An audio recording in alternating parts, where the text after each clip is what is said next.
প্রিয় ছাত্রছাত্রীরা, এখন একটা ইম্পর্টেন্ট প্রবলেমের সলিউশন নিয়ে তোমাদের সঙ্গে আলোচনা করব, যেটা অলিম্পিয়াড পরীক্ষার জন্য খুবই গুরুত্বপূর্ণ। তা যারা ভিএসও বা বিদ্যাসাগর সায়েন্স অলিম্পিয়াড পরীক্ষার জন্য বা এনএমএমএসসি পরীক্ষার জন্য বা যে কোনো অলিম্পিয়াড পরীক্ষার জন্য প্রস্তুতি নিতে চাইছো, তারা অবশ্যই এই চ্যানেলটার সঙ্গে থাকবে।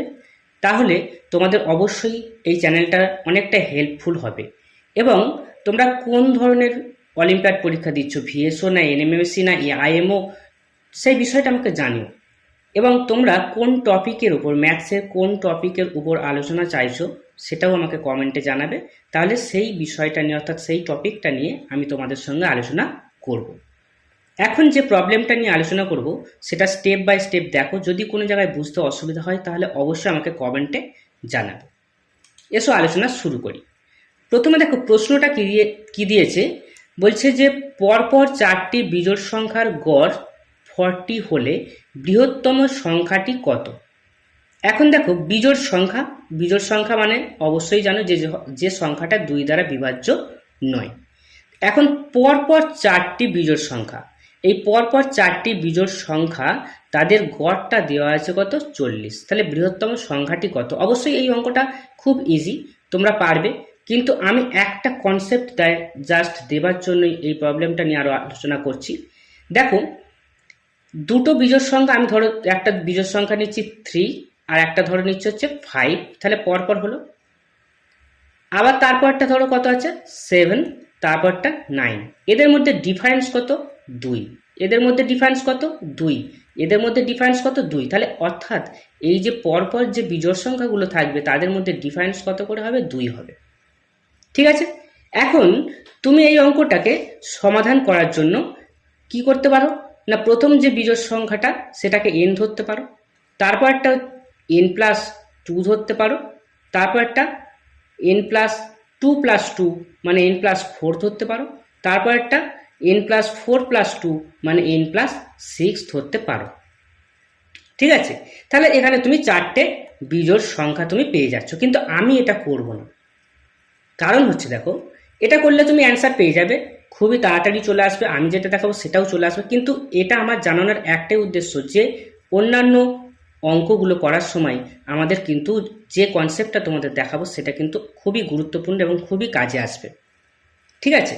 এখন দেখো, যদি তুমি n=1 ধরো, তাহলে এটা কত আসছে 1, এটা কত আসছে 3, এটা কত আসছে 5, এটা কত আসছে 7, তাই তো। n=2 ধরো, এটা কত আসছে 2, এটা কত আসছে 4, এটা কত আসছে 6, এটা কত আসছে 8। তাহলে দেখো এইগুলো সব কি এলো, বিজোড় সংখ্যা। কিন্তু এগুলো কি বিজোড় সংখ্যা এলো, এগুলো সব জোড় সংখ্যা। তাহলে n=1 ধরার জন্য তুমি সবকটা পরপর হচ্ছে কি বিজোড় সংখ্যা পেলে, কিন্তু n=2 ধরার জন্য তুমি এগুলো কিন্তু জোড় সংখ্যা পেলে, বিজোড় সংখ্যা পেলে না। ঠিক আছে। তাই আমি কি করব, আমি এইভাবে এই সংখ্যাগুলোকে, এই যে বিজোড় সংখ্যাগুলোকে এইভাবে আমি ধরবো না। তাহলে আমি কিভাবে ধরবো, আমি ধরবো এইভাবে, যে প্রথম যে সংখ্যাটা সেটা ধরবো 2n+1, তারপর একটা 2n+3, তারপর একটা 2n+5, তারপর একটা 2n+7। আর nটা গ্রেটার 0, অর্থাৎ nটা সবসময় হচ্ছে কি পজিটিভ। ঠিক আছে, এখানেও nটা পজিটিভ। এখন এইভাবে ধরলে তুমি দেখো n=1 ধরো, কত হবে দেখো, 2 × 1, তাহলে 2 + 1 3 হবে। তাহলে এটা তখন হচ্ছে 3 হচ্ছে। এটা কত হবে, 2 আর 3 5 হবে। এটা কত হবে, 2 আর 5 7 হবে। এটা 2 আর 7 9 হবে। তাহলে এখানে সবকটা যখন n=1 ধরছি, সবকটাই হচ্ছে কি বিজোড় আসছে। n=2 ধরো, 2 2 4 1 5 বিজোড় সংখ্যা, 2 2 4 আর 3 7 বিজোড় সংখ্যা, 2 2 4 আর 5 9 বিজোড় সংখ্যা, 2 2 4 আর 7 11 বিজোড় সংখ্যা। দেখো n=1 এও বিজোড় পেলাম, n=2 তেও বিজোড় পেলাম। তুমি n=3 ধরো, 4 ধরো, যাই ধরো না কেন, এগুলো সবকটা বিজোড়ই আসবে। তাহলে আমাদের হচ্ছে কি, যেহেতু বিজোড় সংখ্যা বলেছে, সেই জন্য আমরা এইভাবে বিজোড় সংখ্যাগুলোকে ধরে নিলাম। ঠিক আছে। এবারে তোমাদের কাছে একটা আমার জানতে চাইবো, যে যদি এখানে জোড় সংখ্যা বলতো, পরপর জোড় সংখ্যা যদি বলতো, তাহলে তোমরা কিরকম ধরতে, তাহলে সেটা অবশ্যই আমাকে কমেন্টে তোমরা জানাবে। ঠিক আছে। আচ্ছা, এবারে কি বলেছে, এবার বলেছে যে এই সংখ্যাগুলোর গড় কত, এই সংখ্যাগুলোর গড় হচ্ছে 40। তার সংখ্যা কটা আছে, একটা, দুটো, তিনটে, চারটে, চারটে সংখ্যা আছে। তাহলে চারটে সংখ্যাকে যোগ করব, করে 4 দিয়ে ভাগ করে দেব, দিলে সেটা ইকুয়াল টু কত হয়ে যাবে, সেটা ইকুয়াল টু হচ্ছে 40 হয়ে যাবে, হয়ে গেল। এবার এটাকে কি করব আমরা, এটাকে আমরা সিম্পলিফাই করব। সিম্পলিফাই করতে গেলে এখানে দুটো এন, তাহলে চারটে, চারটে দুটো ছটা, ছটা দিয়ে আটটা, তাহলে আটটা এন, আটটা এনকে যদি 4 দিয়ে ভাগ করো কত পাবো, 2n পাবো। আর সংখ্যাগুলো দেখো 1 আর 3 4, 4 5 9, 9 আর 7 হচ্ছে 16, 16কে 4 দিয়ে ভাগ করলে কত, 4 পাবে। তার মানে হচ্ছে কি, অ্যাকচুয়ালি আমরা পেয়ে গেলাম কত, 2n + 4 ইকুয়াল টু ডান দিকে 40। আমাদের বলেছে কি, বৃহত্তম সংখ্যা, বৃহত্তম সংখ্যা কোনটা, 2n + 7, যেহেতু nটা পজিটিভ, ঠিক আছে।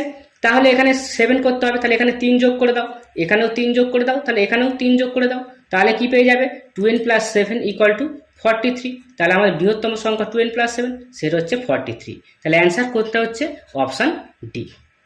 তা ট্রিক্সটা কেমন লাগলো অবশ্যই আমাকে কমেন্টে জানাবে। আর তোমরা অবশ্যই কমেন্টে জানাবে যে পরপর যদি 4টি জোড় সংখ্যা হয়, সেই পরপর 4টি জোড় সংখ্যা এরকম যে ফরম্যাট, সেই ফরম্যাটে তুমি কিভাবে ফরম্যাটটা লিখবে সেটা আমাকে অবশ্যই তোমরা কমেন্টে জানাবে।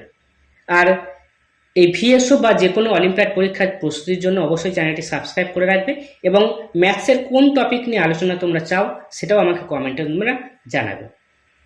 Thank you.